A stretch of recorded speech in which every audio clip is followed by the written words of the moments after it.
Welcome to the Joy of Architecture. Great to be here.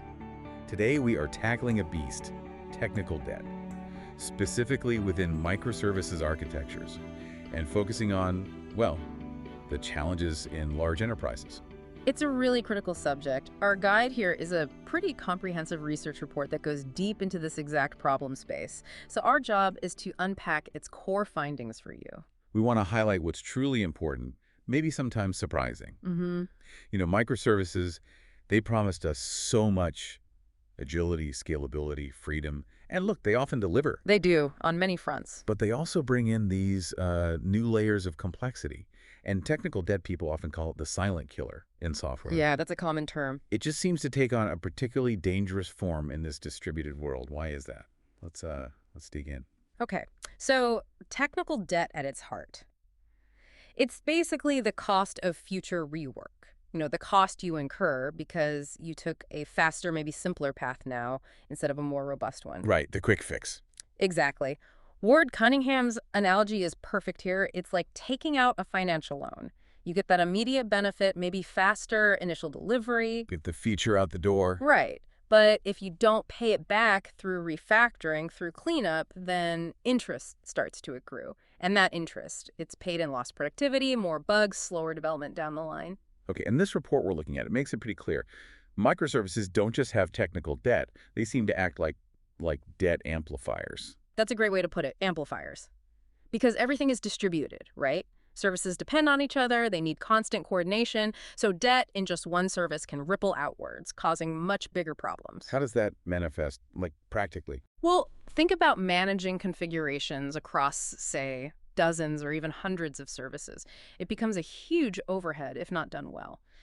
Coordinating API changes between teams, ensuring data stays consistent across all these different service databases, these become massive debt multipliers if you don't handle them proactively. Right, okay. So it snowballs. Precisely. Right. And the impact isn't just some, abstract technical problem. It hits the business hard. Okay. Unmanaged tech debt is a major drag on innovation. Teams spend their time fixing things, putting out fires, instead of building new value. So less new stuff gets built. Exactly. It slams the brakes on development velocity. It drives up operational costs because the systems become brittle, they're hard to debug.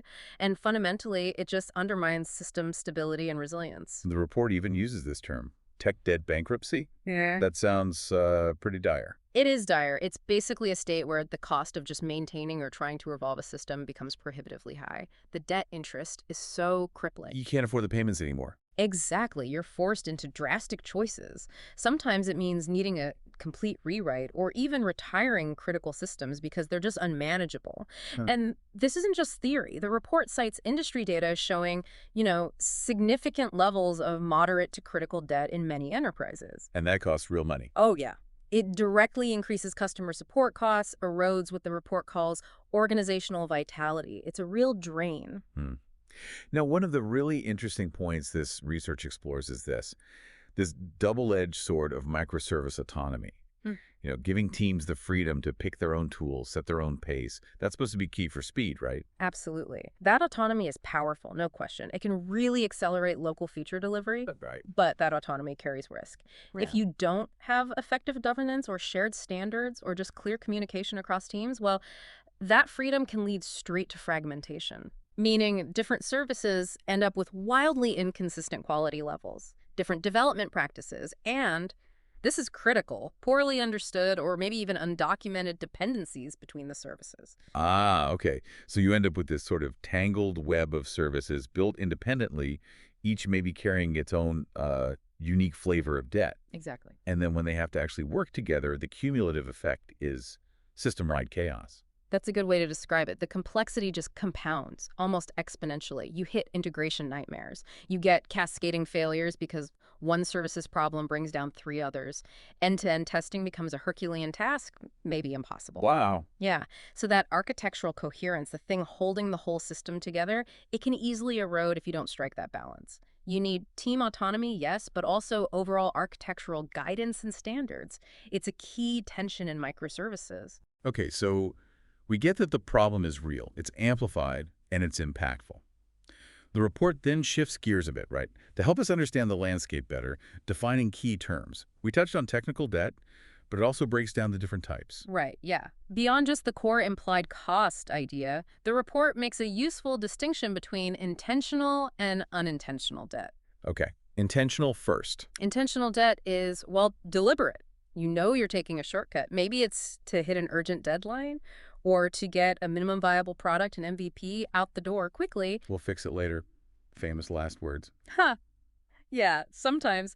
But the key here, as the report stresses, is that this should be a conscious decision. It should be documented. And ideally, you actually plan for its future repayment. You schedule a refactoring. Okay, makes sense. Hmm. And unintentional. That's the kind of debt that just creeps in. You don't necessarily realize it's happening at the time. It might come from a lack of knowledge, maybe poor initial design choices based on incomplete information, or simply requirements changing in ways nobody foresaw. Like building for one scale and then needing something completely different. Exactly, like making architectural choices without fully understanding the long-term scaling needs. That's a classic example the report gives. And it also mentions other related terms you might hear, like code smells or software entropy. They're all essentially signals of this underlying debt. Got it. And just to level set, how does the report define microservices architecture itself? It defines it pretty standardly as an architectural style, where you structure an application as a collection of small autonomous services. The key parts are that they're independently deployable, and they communicate using lightweight mechanisms, usually HTTP APIs, that kind of thing. And it probably touches on the common characteristic. It does. It references Martin Fowler's work, things like organizing services around business capabilities, not technical layers. Independent deployability, as we said. Decentralized governance, allowing teams tech diversity, which links back to that autonomy point. Right. Decentralized data management, so each service owns its own data, designing for failure, expecting things to break occasionally, and the importance of infrastructure automation. Okay. We know the benefits people chase. Scalability, faster development, flexibility, resilience. Easier maintenance, tech diversity, faster time to market. Yeah. But the challenges are significant too. We've touched on some. Operational complexity, managing distributed systems is hard monitoring, logging. Data consistency across all those databases, deployment overhead, network latency concerns, and yeah, increased security considerations because you have so many more communication points, more attack surface. So the report also looks at the evolution, right? Microservices didn't just pop up. They came about to solve problems with older styles. Exactly. Primarily to overcome the limitations of monolithic architectures. As monoliths grew, they often struggled with scale, with managing complexity, they became inflexible, and making changes became incredibly risky. One small change could break everything. The big ball of mud. Precisely. Microservices aim to break that down, regain speed and flexibility. But, and this is where the report brings in a really fascinating concept, what it calls the maturity paradox. Okay, maturity paradox. Tell me more. Right. So you adopt microservices, often, to solve complexity problems you had in your monolith and to become more agile faster. That's the goal. That's the goal. But here's the paradox. Successfully managing a microservice architecture, especially over the long term, actually requires a much higher level of organizational and technical maturity than managing a monolith might. So you need to be more sophisticated to handle the thing that's supposed to make you simpler. In a way, yes. You need really robust operational practices. You need mature automation, like solid CI/CD pipelines. You need a deep collective understanding of distributed systems concepts. Monitoring needs to be top-notch. So if an organization jumps into microservices without that foundation, then the microservice architecture itself can become a massive source of unmanageable debt. It can actually increase your problems, not solve them. is that how you end up with things like the distributed monolith? Exactly. That's a common anti-pattern the report mentions. You've got all the operational pain of running separate services, separate deployments, network calls, distributed tracing woes, but you lose the benefits because the services are still tightly coupled, interdependent, changes still ripple, you haven't actually achieved independence. Wow. And the report points to survey data, like an O'Reilly survey, showing high adoption rates and reported success, sure, but also highlighting culture and complexity as major barriers. That points directly to this maturity gap being a real-world issue for many organizations. That makes a ton of sense. It's not just about picking the architecture. It's about whether the organization is truly ready for it. Precisely. Readiness is key. Okay, so the report defines the problem, the terms, the evolution, the paradox, but then it gets practical. It dives into how to actually manage this debt. This feels like where the rubber meets the road. Absolutely. This is a big focus. The report covers a whole range of strategies broken down into sort of prevention, detection, and remediation. Okay, let's start with prevention. How do you stop the debt from piling up in the first place? Well, prevention involves things like establishing clear design governance, having architecture review processes before bad decisions get baked into the code and deployed. Like quality gates. Sort of, yeah. And developer education is huge, making sure teams understand good design principles for distributed systems. Enforcing coding standards, basically giving teams the knowledge and the guardrails to make better choices up front. Makes sense. Try and build it right the first time. But okay, debt happens. How do you find it once it's there? That's detection. Right, detection. This involves using tools, for instance. Static analysis tools can automatically scan code for known code smells or potential issues that indicate debt. Automated checks. Yep. The report also talks about creating service-level technical debt dashboards. The idea is to make the debt visible and measurable, maybe at the team or individual service level. You can't manage what you can't see. Visibility is key. And dependency mapping is another crucial detection technique. Visualizing how all your services actually interact helps you spot problematic coupling or overly complex dependencies that might be causing drag. Okay, so you find it, you make it visible, then you got to fix it. Remediation. Exactly. Remediation techniques vary. One common approach is dedicated refactoring sprints, where teams specifically allocate time, real time on their roadmap, just to pay down existing technical debt. Not just hoping it gets fixed eventually. Right, being intentional about it. Another idea is using debt registries. Basically, logging identified debt items, prioritizing them like any other feature or bug, and tracking their resolution. Treating it like real work. Because it is real work, and sometimes remediation is bigger. It might involve modularization efforts or realigning service boundaries to better match the actual business domains.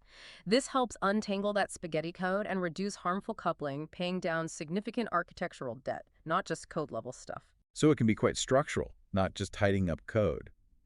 The report also mentioned organizational and cultural practices. It's not all just tech. Oh, definitely not. Culture is huge. Empowering platform teams, for example.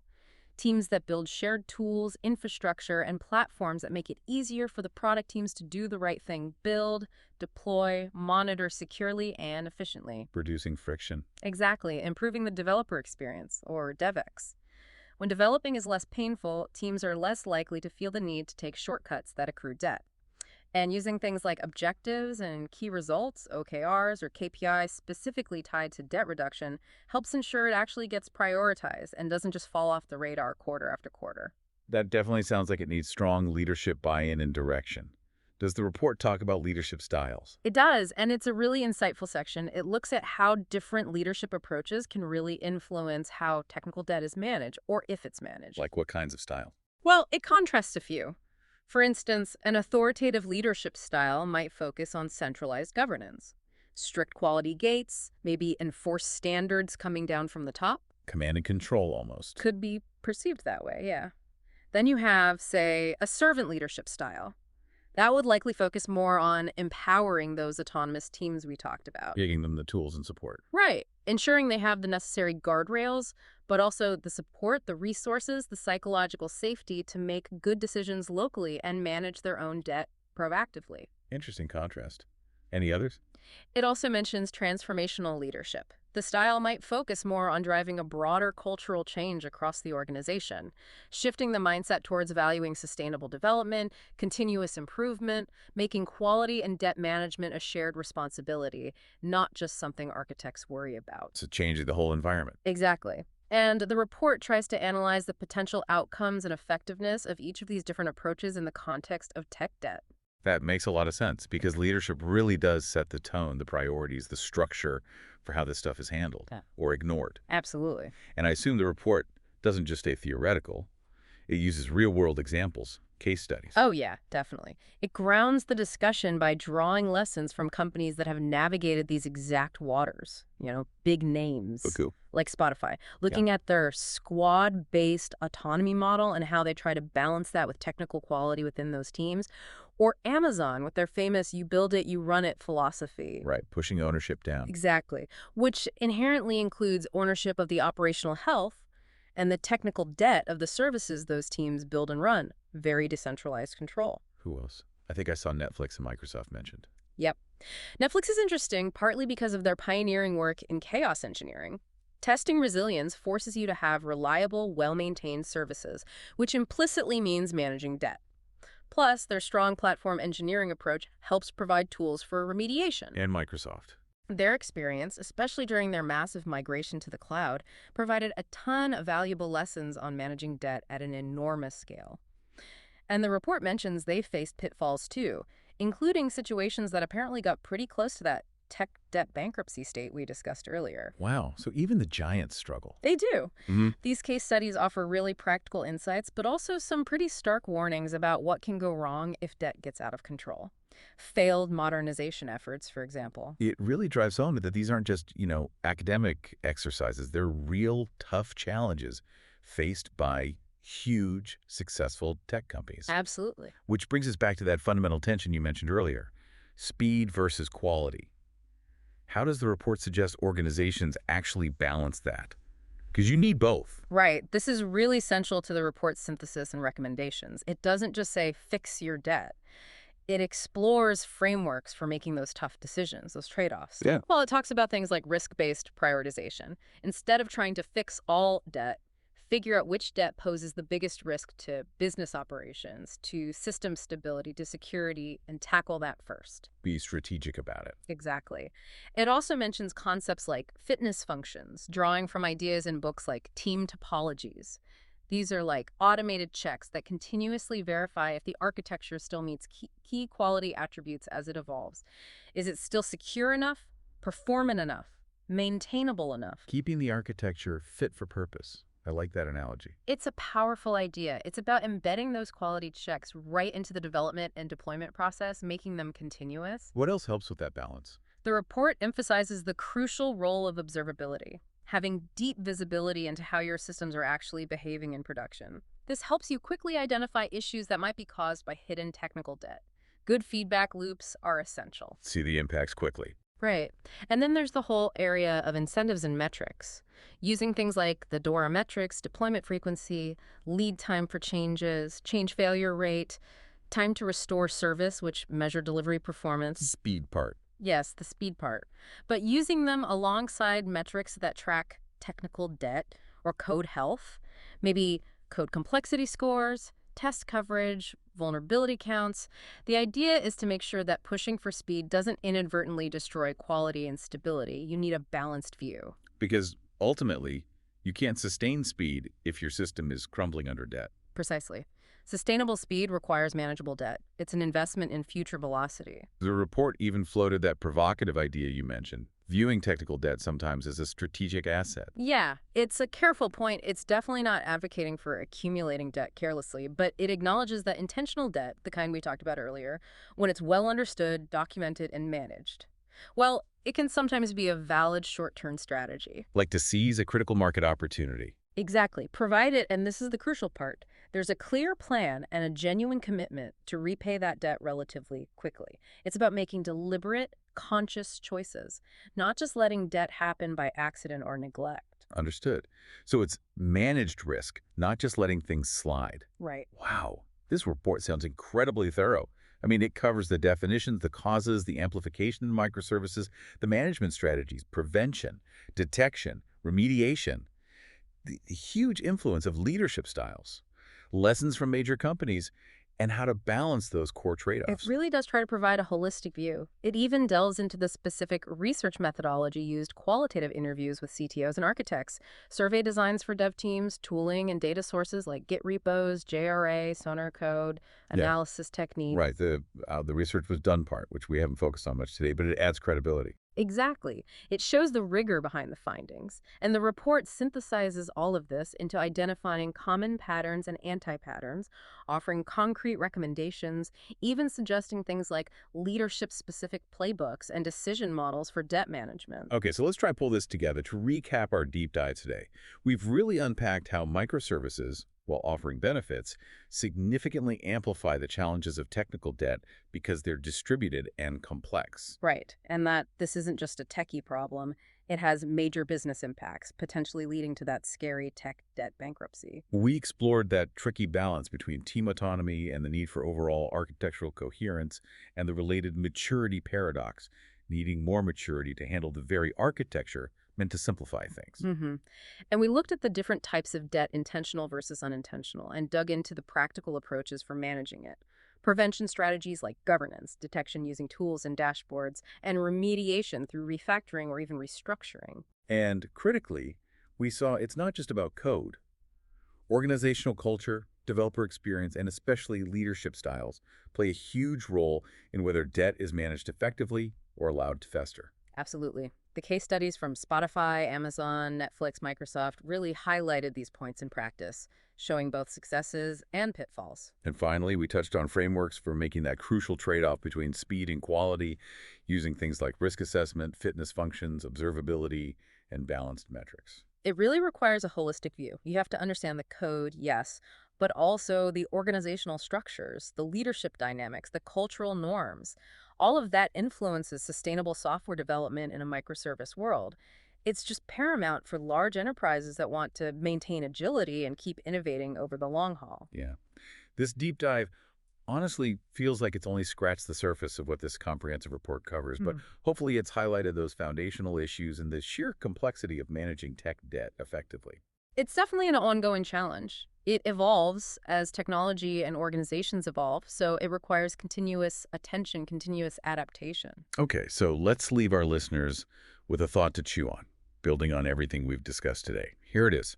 All right. Given that managing technical debt in microservices seems less about eliminating it entirely, which might be impossible, and more about managing it strategically, hmm identifying it, prioritizing it, integrating that repayment into the normal flow of work. What do you think is the single most important shift an organization needs to make? Could be technical, could be cultural, to move from being constantly reactive to tech debt, always fighting fires, to being genuinely proactive in this complex microservice landscape? Hmm. That's a great question. Gets right to the core of it, doesn't it? What's that fundamental shift? This is something for you all to think about. Definitely. Well, thanks for joining us on this deep dive, part of our Joy of Architecture series. We hope unpacking the challenges of technical debt in microservices, based on this research, has given you some valuable insights. And stay tuned for future deep dives. We'll continue to explore the complex, fascinating world of software architecture and related topics. Make sure you're subscribed so you don't miss out.